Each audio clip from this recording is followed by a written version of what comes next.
इंदौर फिर एक बार आपके सामने पेश है अपना नया शो लेकर। सब सिर्फ एक आपके चेहरे पर लपक के हंसी आए और आप मस्त हो जाओ। तो भैया लेट्स स्टार्ट द शो। देश अब अनलॉक के दौर से गुजर रहा है भैया। स्कूल शुरू होने का समय आ गया है। स्कूल खुलने के बाद बच्चे उनकी अब शिकायतें कैसी कैसी होंगी, अब जरा गौर फरमाइएगा। क्लास लगी है, मास्टर साहब ने जैसे क्लास के अंदर प्रवेश किया और आगे बैठे टेबल वाले से बोला, रमेशिया जरा सैनिटाइजर डाल दे।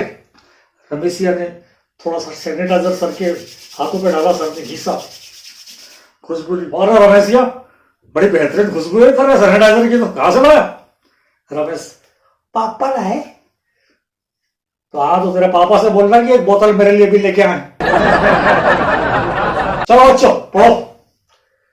अब क्लास लगी है, सारी क्लासों में बच्चों की शिकायतें कैसी कैसी होंगी। सर सर देखो तो इसने मेरा मास्क फाड़ दिया। पीछे से कोई लड़की, मैडम मैडम ये देखो तो ये गेली मास्क लगा के नहीं आई है आज। सर क्या बोले, इसने मेरा सैनिटाइजर ढोल दिया। मैडम देखो तो ये बाहर पास लाई की छिकी रही है गंदी जो। तो सर ये छठी की बेटी जो देखो तो कने कने आई हुई है, समझाई क्या? और मार्ट साहब किस किस को सुने, यही मार्ट साहब को समझ में नहीं आ रहा है। अनलॉक शहरों में महीनों से बंद पड़े मार्केट धीरे धीरे वो भी खुलने लगे हैं। दुकानें पहले की तरह सजने लगी है, रंगीनियां फिर छाने लगी हैं। ऐसे में आप एक आधी मिठाई की दुकान को ही देख लो। मिठाइयां जो महीनों से दुबक के मुंह छुपाए बैठी थी, अब उनके चेहरे पर फिर से रौनक आ गई है। आप जैसे ही किसी दुकान में घुसोगे तो शोकेस में से सारी मिठाइयां आपको एक तरफ से देखती रहती है और खुश होती रहती है। और इन मिठाइयों में सबसे बड़का बाबू, मतलब मिठाइयों का बॉस, ड्राई फ्रूट मिठाइयां, इनकी शान ही अलग है। मेन जगह पर बैठ गए या आपको बड़े शान से निहारती रहती है कि क्या ये मुझे ले जाएगा या देख के आगे निकल जाएगा। इन्हीं के पास में फुलोसी में बैठी हुई बंगाली मिठाइयां जो नाम से ही आपको ललचाती है, हीरामणि, राजभोग, पता नहीं ऐसे नामों से आपको अपने पास में बुलाती है और कहती है ले लो मुझे ले लो। और हमारी मावा बर्फी और बालूशाही एक कोने में खड़े होकर हमको पास पास में बुलाती है कि हमें भी ले लो, हमें भी ले लो। उधर किसी जमाने में अपना शानदार नाम कमाने वाले पेड़े का हालत यह है, वो तो अब टांग पे टांग डाल के आराम से बैठा रहता है, क्योंकि उसे पता है कि अब उसे केवल प्रसाद के तौर पे ही याद किया जाएगा।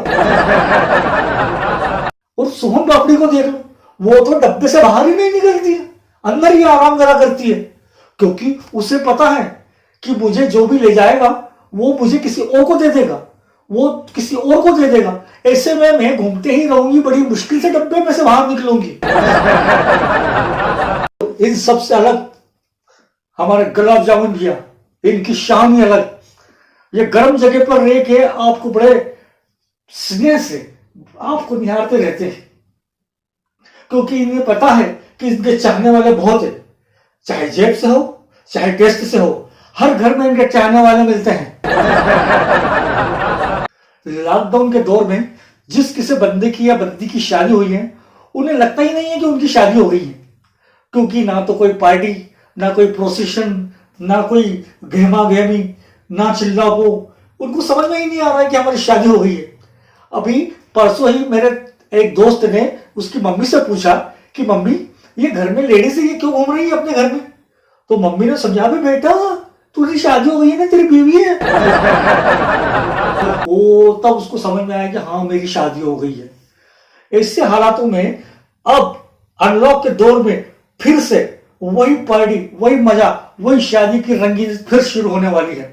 देखा जाए तो शादी का सबसे बढ़िया फंक्शन होता है बारात, प्रोसेशन, बाना। ये चीज ऐसी है कि इसमें हर कोई खुश रहता है। 2 या 3 घंटे लोगों के डांस में, मस्ती में से निकलते हैं कि पता ही नहीं पड़ता है। और बारात में भैया परिवार के बाहर वालों का, हर आदमी का अपना एक अलग अंदाज। देखो बारात निकल रही है, बारात निकल रही है, दूल्हा घोड़ी पर बैठा है, ढोल बज रहे हैं, बाजे बज रहे हैं, बारात आगे बढ़ रही है। बारात आगे बढ़ते ही घरों की छतों से, गैलरियों से लड़कियां बारात देख रही है और अपने मन में सपने से जो रही है।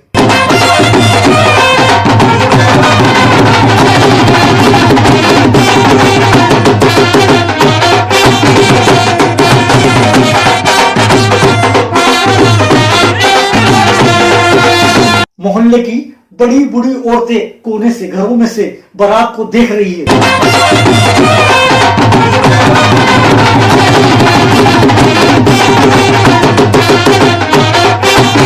बारात में दूल्हे की बहन, जो एक छोटा सा बच्चा हाथ में लेके उसका दूध और पानी का एक बैग लेके चल रही है।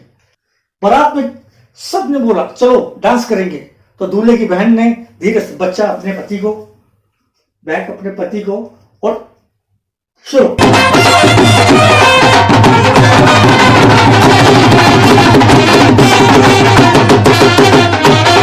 बहन का पति पूरी बारात के अंदर बच्चा और बैग लेके घूमता फिरता है, ढूंढता फिरता है, कहां है मेरी, कहां है मेरी, लेकिन वो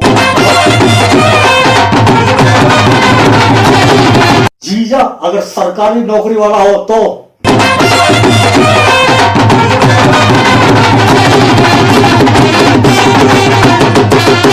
बारात में लड़की का बॉयफ्रेंड सामने हो तब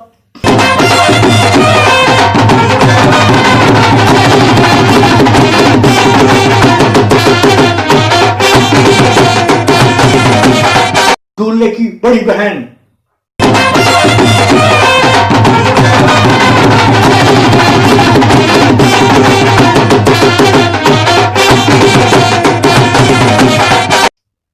बारात में दूल्हे के पापा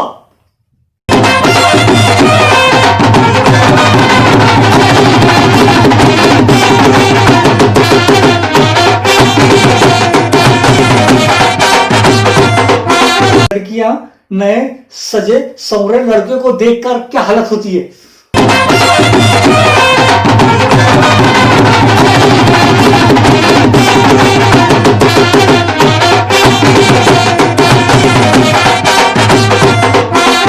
बाहर फूफा जी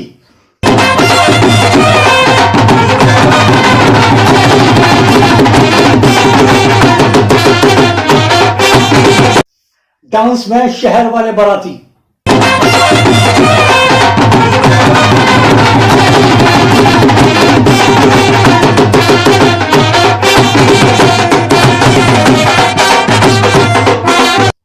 गांव के बाराती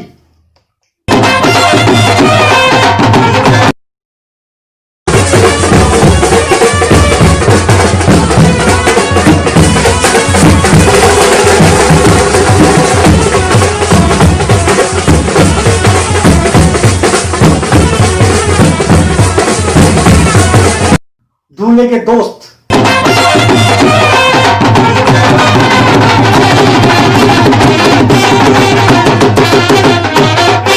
और वही दोस्त आधे घंटे, एक घंटे बाद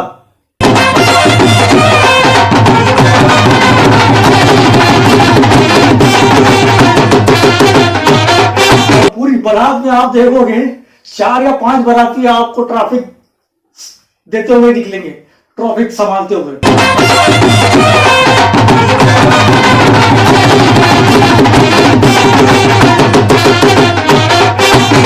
और हमारे दूल्हे घोड़ी पे बैठ के सब तमाशा देखते रहते हैं, अंदर ही अंदर डरते रहते हैं कि घोड़ा कहीं सड़क नहीं जाए। और शादी के बाद दूल्हे ने किसी से पूछ लिया कि भाई आपने शादी क्यों की, तब दूल्हा उससे बोलता है यार बचपन से शौक था मेरा शादी का, तो मैंने शादी कर ली। अब यही सवाल उसने उसकी पत्नी से किया कि आपने शादी क्यों की, तो वो बोली अरे मुझे इनके शौक का भूत उतारना था ना। सुबह सुबह पति जब टेरेस पे जाने लगा तो पत्नी ने उसे टोका, सुबह सुबह टेरेस पे कहां जा रहे हो? पति बोला विटामिन डी लेने जानू, विटामिन डी लेने। पत्नी ने बोला नहीं मिलेगा, क्योंकि विटामिन डी का ऑफिस अब शुरू हो चुका है। भुनभुनाते हुए पति ने पत्नी से कहा, तेरे बाप की जले पर नमक छिड़कने की आदत गई नहीं अभी, है ना? पत्नी ने बोला क्यों, ऐसा क्या कर दिया पापा जी ने? पति ने कहा, आज फिर मुझसे पूछ रहा था, दामाद जी मेरी बेटी से शादी करके खुश तो हो ना आप? शादीशुदा औरतों का बोला जाने वाला सबसे बड़ा झूठ उनसे पूछना पड़ेगा। और शादीशुदा पुरुषों का, अब उससे क्या पूछना, कर। और सिर्फ तीन लोग ऐसे हैं जिनकी बातें औरतें मानती हैं। कौन से? टेलर, ब्यूटी पार्लर और फोटोग्राफर। बाकी तो किसी के बाप की भी नहीं सुने। समय का मान रखते हुए इजाजत चाहता हूं। ऐसे ही हंसने हंसाने के लिए शर इंदौरी आपसे फिर रूबरू होगा। तब तक के लिए अलविदा, फिर मिलेंगे। और हाँ, हमेशा की तरह शो को लाइक सब्सक्राइब करें और अपने मित्रों को व्हाट्सएप पर जरूर शेयर करें। चलता हूं, पर इंदौरी हूं तो थोड़ा फेरी फुग्गे का ज्ञान तो पेल के जाता हूं भैया। तो भैया पैदल चलना सेहत के लिए खूब फायदेमंद है, हो पैदल चलो, परंतु भैया पैदल पैरों से चलो, दिमाग से नहीं। जय हिंद, चलता हूं।